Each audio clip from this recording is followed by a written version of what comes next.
imagination is therefore born. If that imagination is constructed in beginningless confusion, how is the existence of things mistaken? Tell me, O sage. There is no thingness to things. The content of mind is perceived. Imagination goes on when not seeing one's own mind. If the imagined doesn't exist as the ignorant one imagines, it is otherwise, but is not understood by intelligence. If it exists to the wise, that is not what's imagined by the ignorant. That then is the falsehood of the wise. The wise are equal to the foolish. But the wise have no confusion, so their mind is pure. The ignorant with unclarified streams of thought imagine the imagined. As a mother might pluck a fruit from the sky for her child, here, child, don't cry, take it. There's plenty of this fruit. So do I teach all people a principle beyond assertion of reality or unreality. Having enticed them with various invented fruits.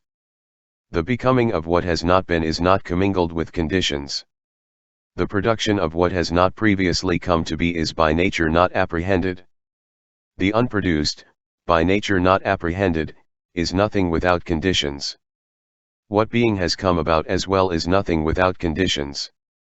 Thus, seeing on the whole, it is not non-existent, not real, or unreal at all. Being is produced by conditions, unimaginable even by the learned. Ignorant dogmatists make up statements of oneness and otherness. Due to assumptions they do not know the world as like an illusion, a dream. The great vehicle, a vehicle in the domain of words, is unsurpassed. The aim is skillfully guided by me, but the ignorant don't understand. Those guided by jealous listeners and dogmatists stray in their aim, whence they are directed by philosophy. Appearance, object, form, and name. Imagination starts based on this four. Those who are obedient to one or many deities, those who feed the powers of the sun and moon, are not disciples. Those with ultimate insight have realized reality as is. Familiar with the unreality of conception. They have reached the highest degree of consciousness. These are the signs of liberated successors in my teaching. Free of being and non-being, they are detached from going and stopping. When consciousness of form is parted with, action comes to naught. One finds nothing invariable or impermanent, and the common flow is not found to be there. Form that perishes at the time of extinction disappears from location. Action remains in the receptacle without being affected by being or non-being. What has fallen into destruction is form. Consciousness is in the receptacle of becoming. Attached to form and consciousness. Action does not vanish. Hence people's action, with which they are bound, is nullified by them.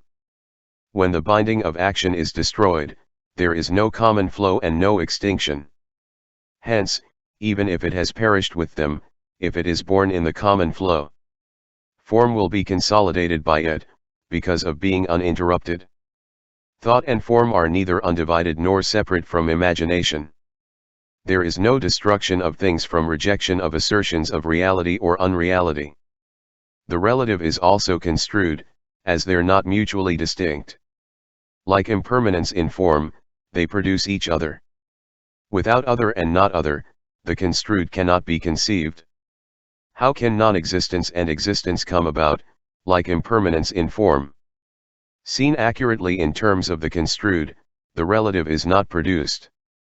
Seen in terms of the relative, the construed is verity. If the construed disappears, my eye perishes. Attribution and denial is made in my teaching. Whenever there are such corruptors of truth, none of them are worth talking to, destroyers of my eye. Those unworthy of being addressed by the knowledgeable will give up the duty of mendicants too. The construed is what is negated by preachers of attribution and denial.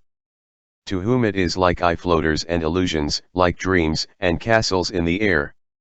Like the appearance of a mirage, because of notions of non-existence and existence. One who goes about in their company does not learn from the Buddhas. For they have fallen into dual extremes and are destructive to others.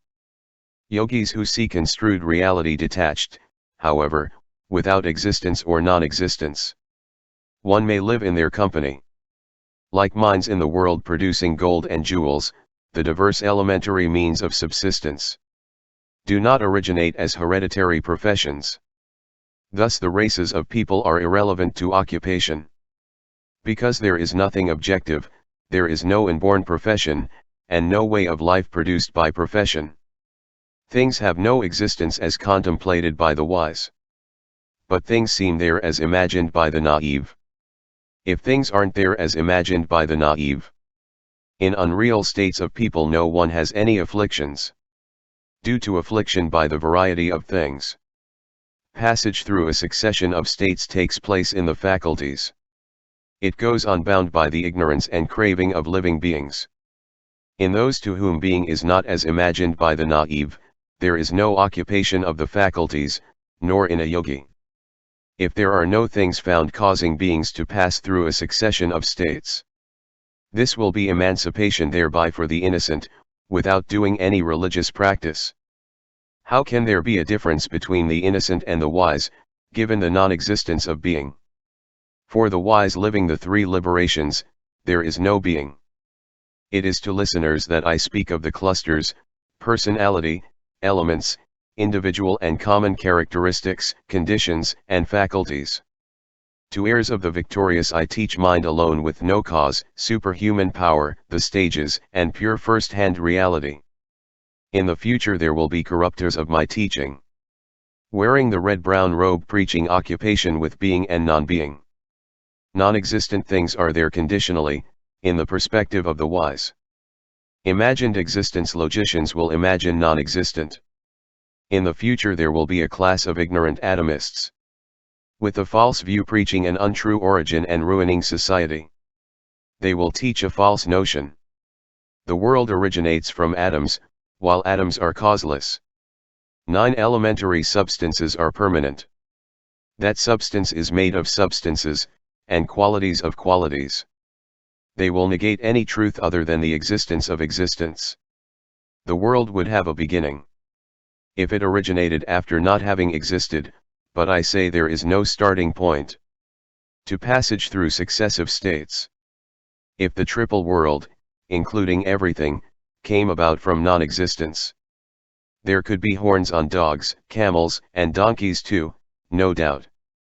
If I, form, and consciousness came about from non-existence, then a straw mat, a diadem, a piece of cloth, and so on, might be made of a ball of clay.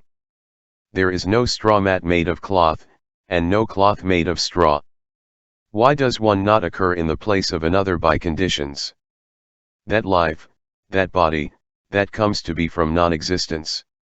These have all been declared by me to be what others say. It is after the presupposition is pronounced that their opinion is refuted.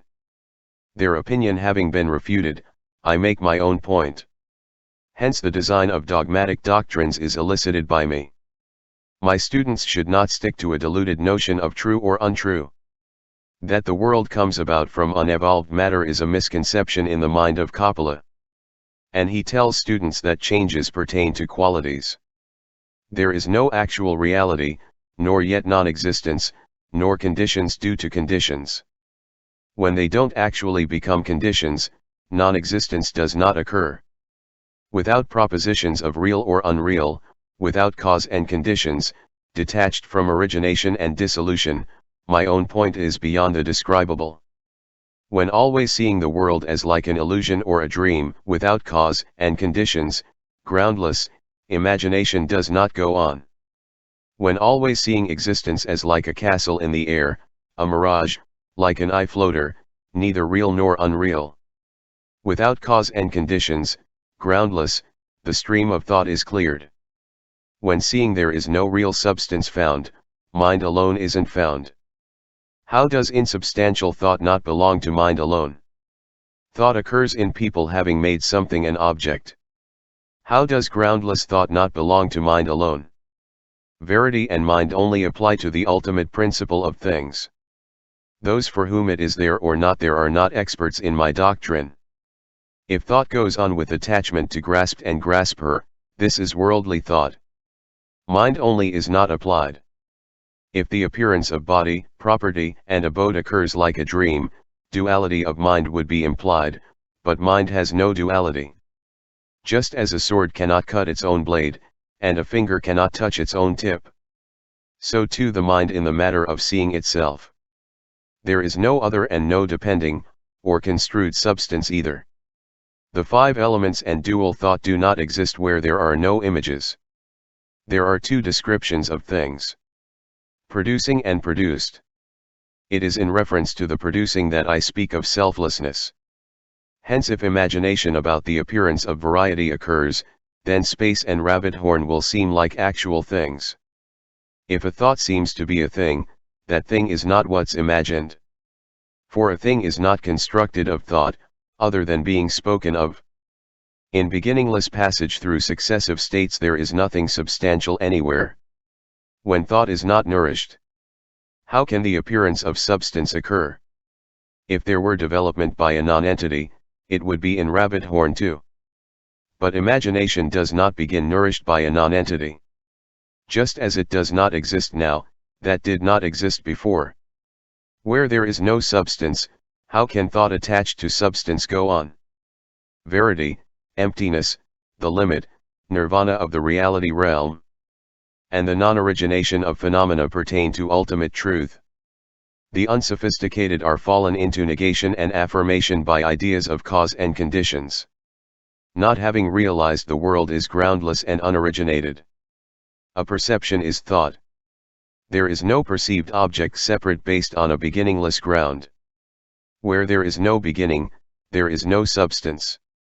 How can an individual entity occur? If there were fulfillment by a non-entity, the poor would be rich. Tell me, sage, how thought occurs in the absence of an object. This is all groundless, neither mind nor object. And thought is not nurtured. The triple world is inert. The meaning of origination and passing away is proof of non-origination. I teach that there is no primary cause, but not as conceived by the naive. This is all unoriginated, but it's not that things don't exist. Things are there like castles in the air, dreams and illusions, groundless. Why do you tell me they are unoriginated and essentially empty? When a thing is not apparent apart from convention, then I say its essential nature is empty and unoriginated. Dreams, eye-floaters, magical illusions, castles in the air, mirages. Even though groundless, they are seen. So too the variety of the world. Not one is there like the convention, because of the non-existence of the object perceived.